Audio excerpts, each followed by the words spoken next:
小磯良平もまた若き日にフランスへ留学した一人です。しかし留学する前から女性像を描かせたら抜群のセンスの持ち主でした。その上でフランスへ留学し、そのセンスにさらに磨きをかけたというわけです。では小磯が描く女性像はなぜ洗練されて見えるのでしょうか。それは女性の凛とした表情の中にもさりげなさが残っているからではないでしょうか。今回本作品婦人像で言いますと、目線を私たち正面には向けていないんですが、だからといってぼーっと気が抜けたようには見えず、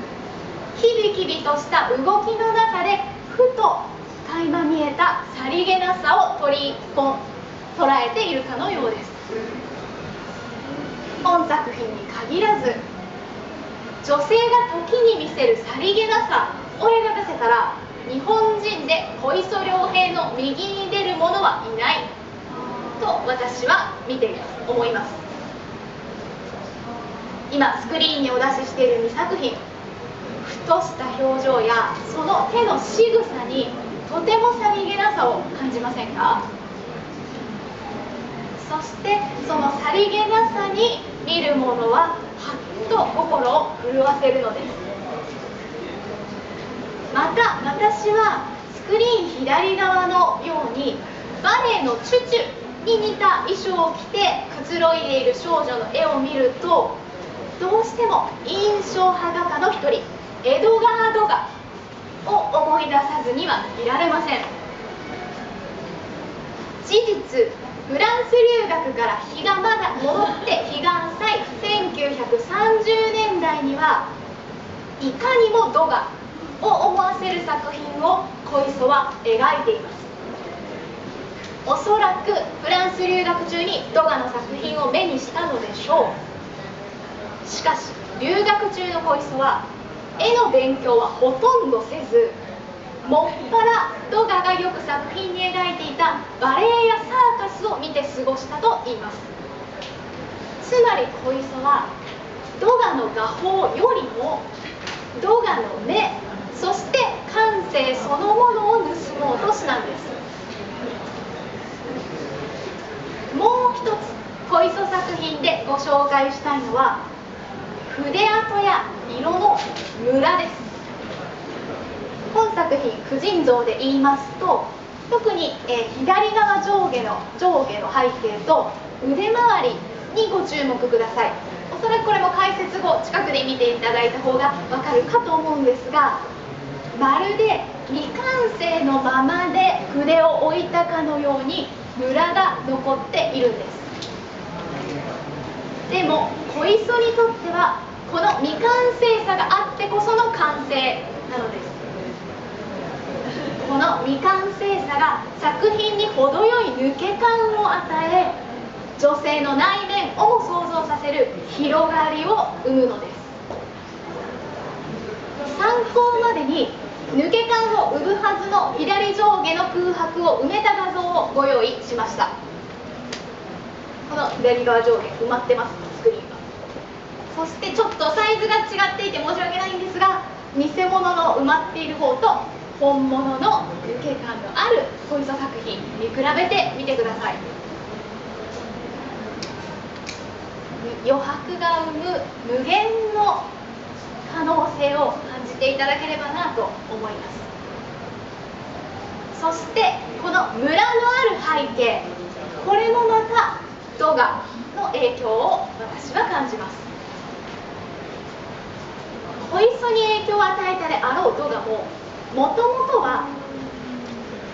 女性の裏舞台である化粧途中の場面を描くこともしばしばあった日本の浮世絵に影響されて、少し気を抜いて休息するバレリーナの姿を描くようになりました。そして次にまた日本人の小磯がこのドガにヒントを得てさりげなさを加えながら現代の洗練された日本洋画に昇華させていったのです。まさに画と日本で時を超えてその美が巡り合い魅了し合っていると言えます。また、浮世絵と美人画と言いますと、今回特別に非常に状態の良い歌麿の美人画をコレクターの方からお借りしてきました。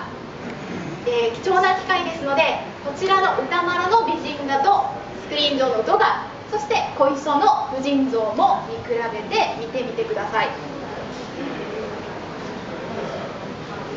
またこの浮世絵と、ごめんなさい、ちょっと指摘コマーシャル入ります。この魅了し合う浮世絵と印象派絵画の面白さについては、私が、自社オフィスで4月に開催しますアート鑑賞レクチャーの方でより詳しくお話ししますので、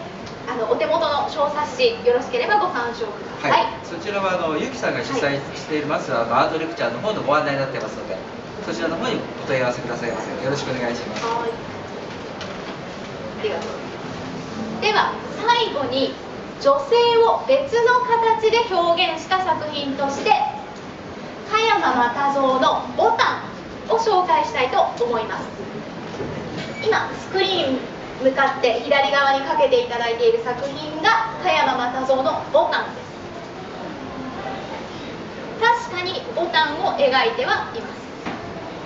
す。しかし私にはどうしてもこの作品が純粋に花を描いているようには見えないんです。見れば見るほど女性に見えてくるんです。小磯が描いた婦人像と見比べてみても、加山又蔵の牡丹の方がよっぽど女を感じさせるように見えませんか？おそらく加山は女性の生めかしい性や女性特有の情念などをより生々しく描くためにあえて牡丹という形を借りたのではないかと私は見ています。暗闇に浮かぶように咲く牡丹はとても妖艶で、小磯の婦人像とはまた違った美しさに思わずハッとさせられます。そしてこの女性の姿を描かずして女性の妖艶さを表現するという加山の感性は、その弟子である福井幸太郎にも引き継がれていきます。こちらかけていただいていいですか？はい。小磯はまた後でゆっくりとそこに展示してありますので見てください。でパステルとか竹ペンなんかも、その点出てますので、ゆっくり小磯作品見ていただくとそれぞれに味わいあって面白いと思いますので、よろしくお願いいたします。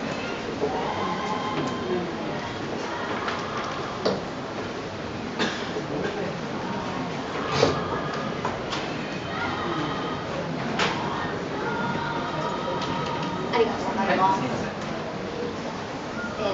こちら今、右側にかけていただいた作品がその福井幸太郎による「蝶」という作品です。これ皆さん何か分かりますか？これは横に首を長く伸ばしたダチョウなんですが、やはり私は女を感じてしまうんです。こうしなやかかつ鋭く伸びたダチョウの首や羽はまるで長い漆黒の髪をなびかせる妖艶な女性のようだと思いませんか？しかし余白の残し方や立体感にメリハリがあるため、師匠の加山とはまた違ったスタイリッシュな日本画に仕上がっています。ちなみにこの最も輝きと立体感のあるこの部分、焼いた群青色の顔料をにかわで固めるという福井独自の手法を用いているそうです。師匠加山又蔵から妖艶な感性を受け継ぎつつ、より現代に合った前衛的な日本画を生み出し続ける今最も注目すべき日本人画家がこの福井幸太郎なのです。一つ前のくだりで加山の牡丹と小磯の婦人像を見比べたように、